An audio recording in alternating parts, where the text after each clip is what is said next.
এইবার যদি আমরা ব্যর্থ হই তাহলে কিন্তু আমাদের জন্য জাতি হিসেবে ভয়ানক পরিণতি হবে। অন্তর্বর্তী সরকারের সাবেক উপদেষ্টা মোহাম্মদ ফাউজুল কবির খান জানিয়েছেন, তিনি যেসব মন্ত্রণালয় ও বিভাগে দায়িত্ব পালন করেছেন সেসব মন্ত্রণালয়ে তার উত্তরসূরির জন্য বার্তা দিয়ে এসেছেন। ভবিষ্যৎ হোক নিরাপদ, বিনিয়োগ হোক বিশ্বস্ত, আর আমার পছন্দ সল্ট বে। ওয়েলকাম টু সল্ট বে। পরবর্তী সরকারের কি কি করণীয় সে বিষয়ে জানিয়ে এসেছেন। এসব দপ্তরে বর্তমান নির্বাচিত সরকারের কোনো সিদ্ধান্তের বিষয়ে কিংবা তার কার্যকালের বিষয়ে এখনো সাংবাদিকরা তার কাছ থেকে মন্তব্য জানতে চাওয়ায় তিনি বলেন, এ বিষয়ে আমার নতুন করে আর কিছু বলার নেই। মঙ্গলবার দুপুর 12টার দিকে সামাজিক যোগাযোগ মাধ্যম ফেসবুকে এক পোস্টে তিনি লিখেন, এখনো সাংবাদিক ও অন্যান্যরা দুই ধরনের বিষয়ে আমার মন্তব্য জানতে চান। 1. সরকারের নতুন সিদ্ধান্ত, 2. আমার কার্যকালের বিষয়। প্রথম বিষয়ে আমার মন্তব্য হলো, নবনির্বাচিত সরকার যে কোনো সিদ্ধান্ত নেওয়ার বিষয়ে নিরঙ্কুশ ক্ষমতাপ্রাপ্ত।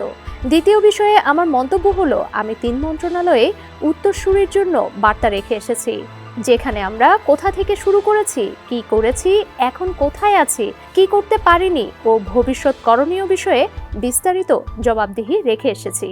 এছাড়া 5টি মন্ত্রণালয় ও বিভাগ তাদের কার্যক্রম বিষয়ে সংক্ষিপ্ত পুস্তিকা প্রকাশ করেছে। কিছু জানার প্রয়োজন হলে বর্তমান কর্ণধারদের ও দপ্তর প্রধানদের সঙ্গে কথা বলুন। ফাউজুল কবির খান বলেন, সরকারের সমালোচনা করার জন্য বিরোধী দল ও ছায়া মন্ত্রিসভা আছে, আমাদের তো কোনো দল নেই, তাই এ বিষয়ে আমার নতুন করে আর কিছু বলার নেই।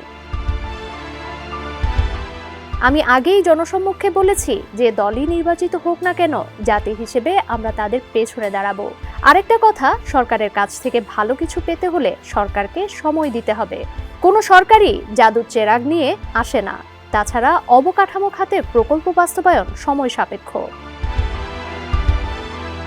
তিনি পোস্টে আরও লিখেছেন, অন্তর্বর্তীকালীন সরকারের মেয়াদের সংক্ষিপ্ততার কারণে আমরা বেশ কিছু ভালো কাজ করতে পারিনি, তাই সবাইকে অনুরোধ জানাবো নতুন সরকারকে সময় দিন।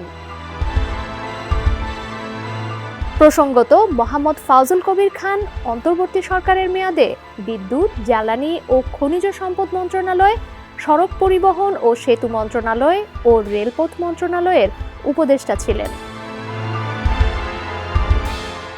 ডেস্ক রিপোর্ট, সমকাল।